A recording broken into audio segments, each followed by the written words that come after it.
In this video I'm going to be talking about Tourette's and the comorbid conditions it can come with and how they interact with each other. The footage in the background is from Guy Fawkes Night here in the United Kingdom back in November 2019. Tourette's syndrome on the surface might seem like a very simple condition, but when you start to experience the more moderate or severe side of this neurological condition, it can get very complex. I'm Dylan. I started to experience tics at the age of 25. At the age of 28, I was diagnosed with adult onset Tourette syndrome at St George's Hospital in London. Tourette syndrome is a neurological condition that affects roughly 1 in 100 people. It is characterised by repetitive movements and vocalisations called tics. Roughly 10 to 30% of those living with it will experience bursts of obscene language, but this isn't a necessary requirement for the diagnosis. It is believed that roughly 90% of those with Tourette syndrome will experience some other condition alongside it, be it mental health related, epilepsy, autism, ADD or ADHD. What can be taken away from this is that a person who experiences tics, further explorations for other conditions might be worthwhile in the pursuit of a better overall quality of life. For myself, I am autistic. I have a diagnosis of Asperger's syndrome. I've struggled with depression and anxiety in the past, which is managed now or resolved. In terms of autism, I don't see it as a condition I struggle with. It is a part of me and I'm happy being autistic. There's an erroneous belief that if you're living with this condition, you must be automatically suffering from it. Whilst I do have problems with socialising at times, because if I didn't, I would have a diagnosis of it, it is not a heavy bag of bricks on my back like many think it is. It is a very complex condition which deserves its own video which I will cover in the future. ADHD is not something I have, although it is in my family. It is not, as some people may think, simply acting out and lying. At least some of the time, the lying comes from a place of misunderstanding, where the person may struggle to recall the events that have happened, and there's confusion on how to fix the situation which has caused the problem. This is the attention deficit part which everyone with ADD or ADHD experience. It does take a lot of patience to deal with, and to live with for everyone, but understanding is part of the solution.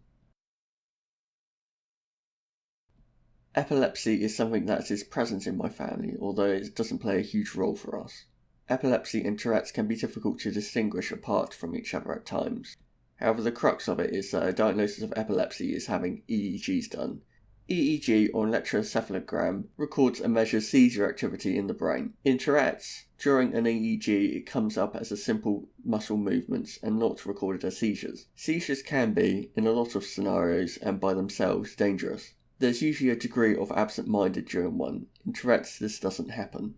What throws people off about Tourette's is that you can have tic attacks, an experience where you lose control of your body and may drop to the floor and look like a seizure. In reality, though, we are still conscious and fully aware of our current situation. Ill mental health is something that is almost universally experienced with Tourette syndrome in some form or another.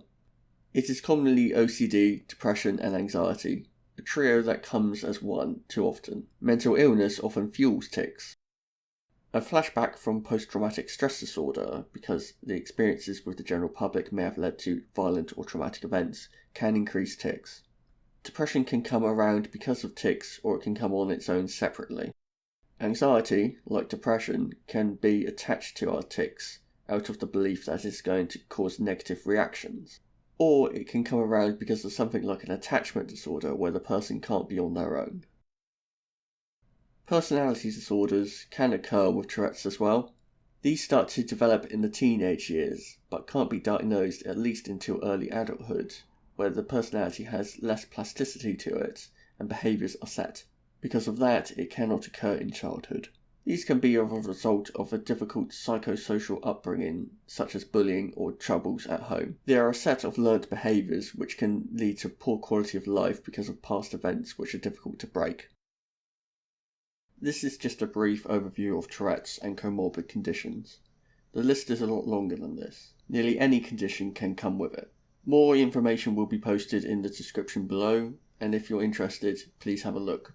I hope this video was informative for you, and if you wish to learn more about Tourette or other conditions I live with, please consider subscribing. Thank you for watching.